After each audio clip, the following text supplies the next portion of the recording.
국민들이 정부 조직 진단에 직접 참여한다. 과연 어떻게 이루어질까요?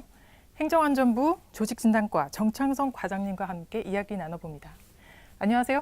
예, 안녕하세요. 네, 반갑습니다. 이 국민참여 조직진단 조금 생소한 이름이거든요. 어떤 제도인가요?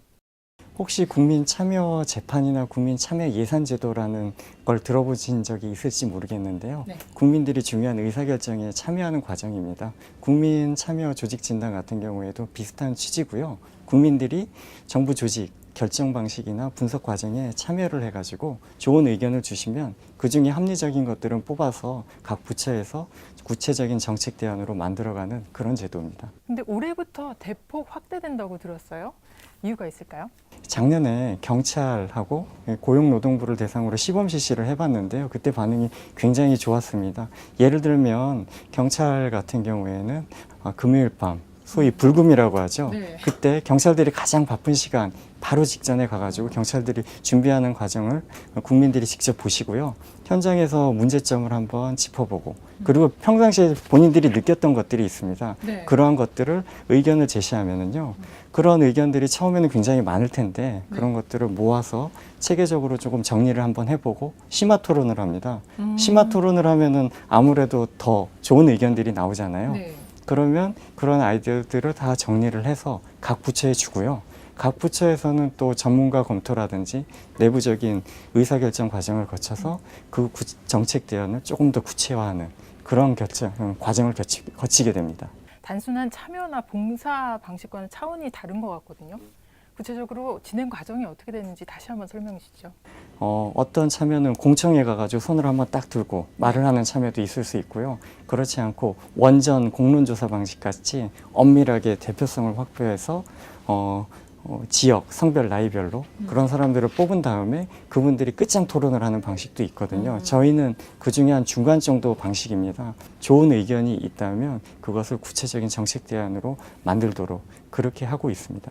국민들이 직접 행정 서비스 현장을 방문해서 또 열띤 토론을 거쳐서 좋은 의견을 도출해내는 그런 방식인데요. 조금 힘들 것 같기도 해요. 서비스는 국민들을 위해서 제공을 해야 되는 것인데 서비스를 제공을 하면서 국민들의 의견을 듣는 절차가 미흡했거든요, 그동안. 한편으로는 국민들 입장에서는 정보를 더 많이 얻게 되고 그 다음에 본인들의 목소리를 내고 싶은 의지도 더 강해졌는데 그러한 절차가 과정이 좀 부족했던 거죠. 국민들이 참여를 하면 행정이 더 효율적이 될 수 있다. 이런 생각을 바탕을 두고 있습니다. 최종적으로 제도 개선까지 갈 수 있을까요? 국민들이 의견을 주시면 각 부처에서는 그 의견을 검토해가지고 어떤 정책 대안을 내는데요. 저희들은 그걸 가지고 몇 번을 체크를 했습니다. 각 부처에서 그거를 잘 이행을 하고 있는지. 행정안전부와 각 부처는 그 국민들이 주신 의견을 끝까지 반영할 수 있도록 노력하겠습니다. 네. 국민참여 조직 진단과 함께 요즘 이슈로 떠오르는 게 벤처형 조직, 또 긴급 대응반이에요. 어떤 제도인가요? 긴급 대응반을 예를 들면요. 작년에 라돈 침대, 공공기관 채용 비리, 국민들이 굉장히 걱정하는 것들이 갑자기 발생을 했거든요. 그런데 관련 부처에서는 빠르게 대응을 하지 못하고 조금 시간이 걸려서 조직부터 만들어야 돼, 사람이 들어와야 돼 이런 이야기들을 했었거든요. 네. 그러는 바람에 국민들은 이거 왜 이렇게 늦지? 대응이 늦지? 이런 생각을 했었습니다. 이번에 긴급 대응반이 설치되게 되면 행정안전부에서 표준 매뉴얼을 만들어주고 각 부처는 그 표준 매뉴얼에 따라서 바로 조직을 신설하게 됩니다. 그렇게 되면 예전에 최소 몇 주에서 몇 달까지 걸리던 시간이 단축되거든요. 국민들이 궁금해하는 사항을 바로 해결할 수 있어서 좋아지고요. 벤처형 조직 같은 경우에는 삼성의 C랩을 벤치마킹한 거거든요. 네.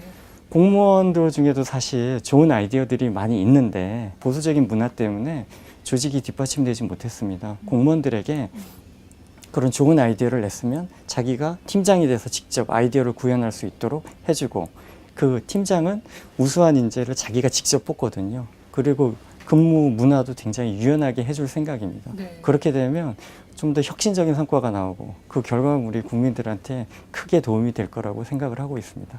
이렇게 좋은 제도가 마련된 만큼 올바로 정착되기 위해서 꼭 필요한 점이 있을 것 같아요. 네, 좀 짚어주시죠. 다른 무엇보다도 제 생각에는 행정을 할 때 국민의 입장에서 생각해보는 풍토가 확산되었으면 좋겠습니다. 공무원들이 처음에 어떤 일을 처리할 때는 굉장히 빠르게 일을 진행하고 하겠는데 나중에 일을 좀 진척하다 보면은 그게 흐지부지 되는 경향이 있거든요. 정말 효율적인 조직 관리, 유연한 조직 관리를 위해서 이제 국민들의 적극적인 참여가 필요한데요. 어떻게 참여할 수 있는지 마지막으로 말씀해 주시고 인터뷰 마치겠습니다. 예, 국민들 여러분들께서 많이 참여를 해주시면 좋겠고요. 공개 모집입니다. 그래서 인터넷에 가시면 국민 참여 조직 관리 이렇게 검색어를 치시면요 여러 가지 웹페이지들이 뜰 겁니다. 그 중에 관심 있는 분야를 찾아서 응모를 하시면 되고요. 특히 그 중에서도 행정안전부의 통합 블로그가 있는데요.